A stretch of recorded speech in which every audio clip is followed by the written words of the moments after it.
et par la suite on verra le système du complément. Alors la réaction inflammatoire, en fait, c'est une réaction biologique, physiologique normale et biochimique complexe de l'organisme destinée à rétablir son équilibre naturel. Ça veut dire quoi? Il y a eu une altération de cet équilibre. Par quoi? Suite à l'agression. Donc il y a eu une agression quelconque, ça a déséquilibré l'homéostasie et donc l'inflammation intervient pour rétablir l'équilibre naturel à la suite d'une agression de ces cellules par une infection pathogène ou par un traumatisme. Un traumatisme, vous pouvez vous couper, vous brûler, ça peut être une infection, ça peut être un traumatisme physique ou chimique. C'est-à-dire, si vous vous brûlez, vous avez un traumatisme. Si vous vous cognez, donc je vais vous cogner la jambe, il va y avoir, si vous tombez par exemple, ça c'est une inflammation. Mais ce n'est pas suite à une infection pathogène, mais c'est un traumatisme, une blessure. Alors elle repose, cette réaction inflammatoire repose sur tout un réseau de facteurs cellulaires et humoraux. Donc il va y avoir des médiateurs cellulaires et des médiateurs chimiques, donc des cellules et des substances qui vont intervenir, qui œuvrent, donc ils vont travailler en coordination immédiatement après l'agression pour éliminer les stimuli nocifs et les tissus endommagés. Donc on doit éliminer le stimulus nocif ici, si c'est par exemple un agent pathogène, on doit l'éliminer. Si nous avons une blessure, une altération capillaire, il faut tout de suite faire une réparation des vaisseaux sanguins et induire la cascade de coagulation. Donc il faut éliminer les stimuli nocifs et automatiquement, s'il y a des lésions cellulaires ou tissulaires, il faut les réparer. Donc normalement, après la réponse inflammatoire, tout redevient normal. S'il s'agit d'un tissu pourvu de pouvoir de régénération. Il y a une inflammation dans un tissu ou par exemple des dommages tissulaires dans un tissu qui n'a pas de pouvoir de régénération, ça va être remplacé par une cicatrice fibreuse. C'est-à-dire si vous êtes blessé et que la cicatrisation n'a pas pu se faire d'une manière adéquate, par exemple la blessure profonde ou encore le tissu n'est pas cicatrisant, on va avoir une cicatrice fibreuse. Alors la réponse inflammatoire ou les réponses inflammatoires sont classées en deux catégories, n'est-ce pas? Où sont les deux catégories? En fait, en fonction de quoi? En fonction de la durée et de la cinétique. Si c'est une réponse de quelques jours, puis elle est éliminée, c'est-à-dire elle s'en va, on aura une homéostasie normale et tout sera rétabli comme avant, l'équilibre naturel rétabli, donc ça reste une inflammation aiguë.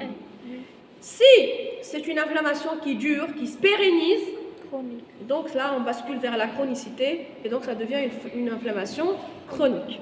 Alors d'abord vous avez l'inflammation aiguë, de courte durée, de quelques jours à quelques semaines, et qui se termine par l'élimination du stimulus nocif et par la réparation du tissu lésé.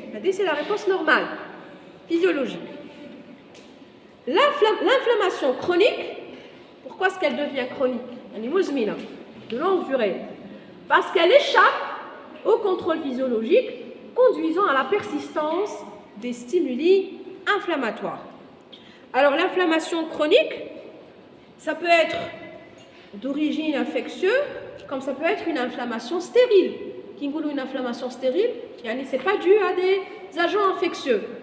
Vous allez avoir, par exemple, comme l'inflammation des articulations, il n'y a pas de pathogène. Par exemple, vous avez la goutte.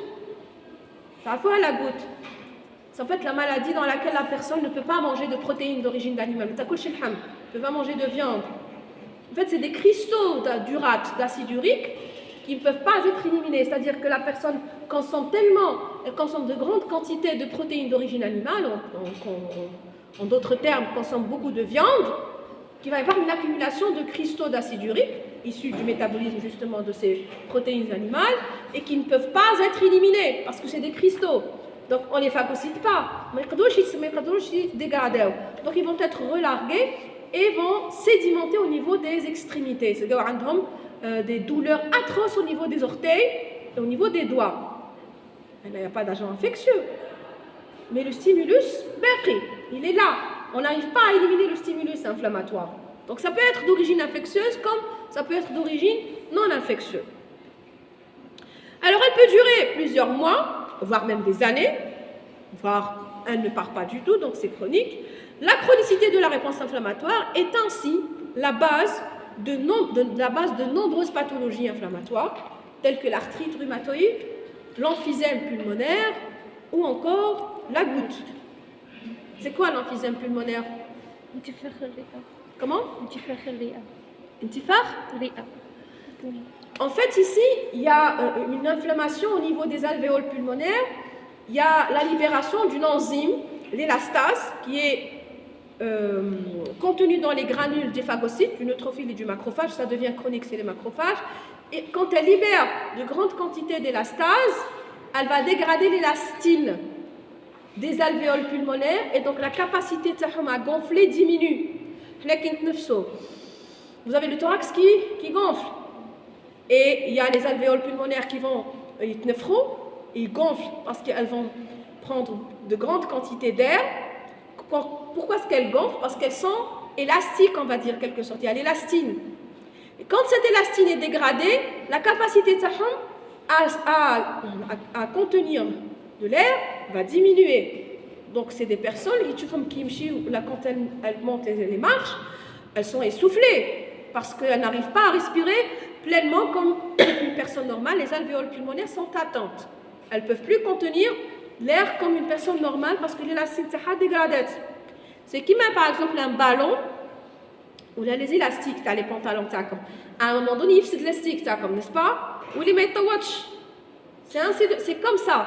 L'élastine est atteinte et dégradée par l'élastase qui est libérée par les phagocytes ici au niveau des alvéoles pulmonaires.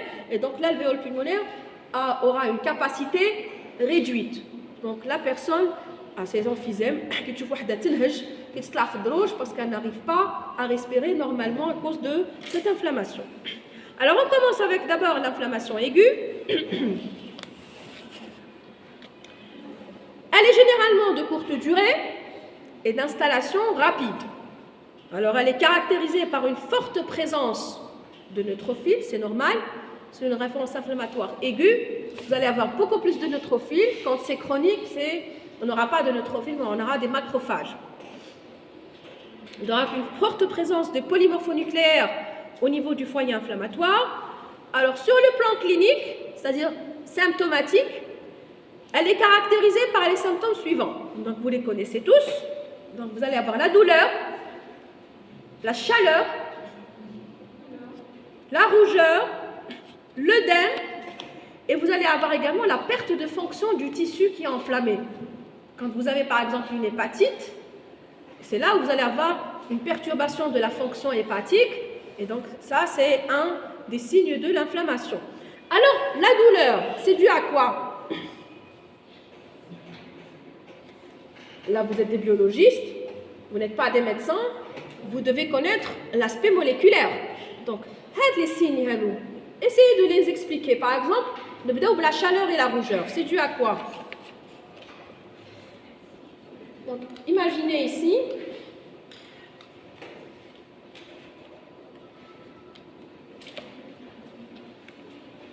là, ça c'est un vaisseau,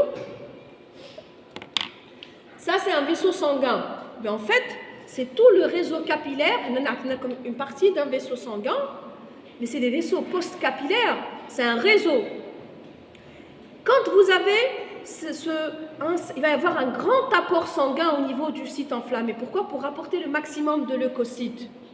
Il va y avoir un engorgement du réseau capillaire. Comment dire un engorgement?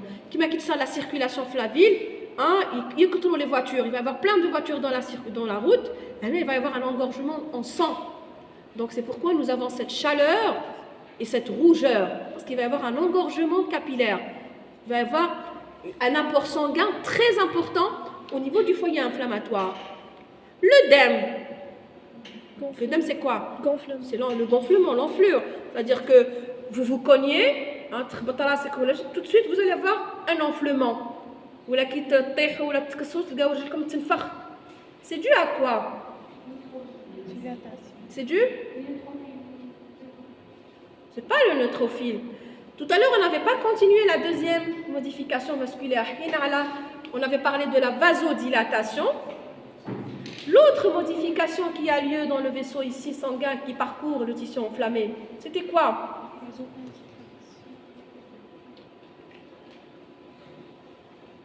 En fait, il va y avoir des substances qui vont être libérées, comme des interleukines, comme l'interleukine 1 par exemple, qui vont induire la contraction des cellules endothéliales. Qu'est-ce qu'il va y avoir? Elles vont laisser des espaces intercellulaires. Et donc, c'est ce qu'on appelle l'hyperperméabilité, l'augmentation de la perméabilité. Z nefadiya, c'est à la paroi vasculaire. Quand il y a cette augmentation de l'hyperperméabilité, qu'est-ce qu'il y a? Il y a du liquide plasmatique qui sort. C'est ce qu'on appelle l'exudation plasmatique. Vous avez le terme exu, c'est sorti. Extra, exu, exudat plasmatique. C'est le liquide plasmatique, rouge du sang. C'est du liquide plasmatique qui va sortir, s'échapper dans le tissu extravasculaire, dans le milieu extravasculaire. Il shikna un œdème. Et cet œdème, il va exercer une pression sur les terminaisons nerveuses et ça induit de la douleur. En plus de ça, vous allez également avoir des substances qui sont produites, qui sont responsables de la douleur, comme les prostaglandines. Ces prostaglandines, d'ailleurs, qui cherchent l'aspirine. Pour diminuer la douleur, qu'est-ce qu'elle fait? Elle inhibe la production, elle inhibe une enzyme, la cyclooxygénase, qui produit cette prostaglandine. Et donc, cette prostaglandine est responsable également de la douleur. Vous avez non seulement des substances responsables de la douleur qui sont produites, mais également la pression exercée par le liquide plasmatique sur les terminaisons nerveuses qui induisent la douleur au niveau du tissu enflammé. C'est clair? Alors, qu'est-ce qui reste comme signe? Vous avez la perte de fonction.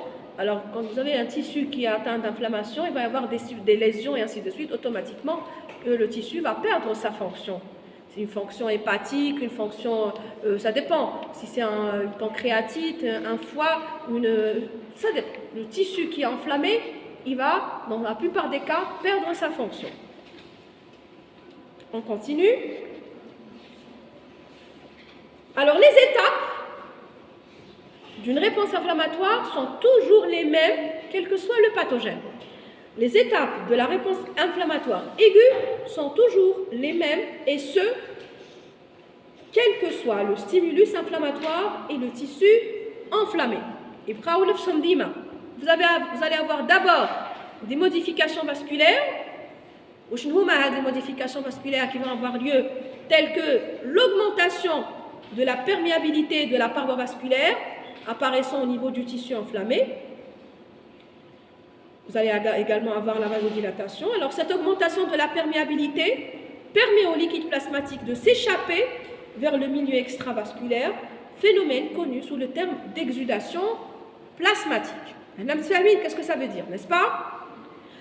Ces modifications vasculaires permettent le recrutement de leucocytes vers le milieu extravasculaire qui se déplacent ensuite vers le site inflammatoire. Alors, ces leucocytes détruisent et éliminent les stimuli nocifs qui s'y présentent, laissant place à la réparation tissulaire. Donc là, on va voir ensemble ces étapes, une par une.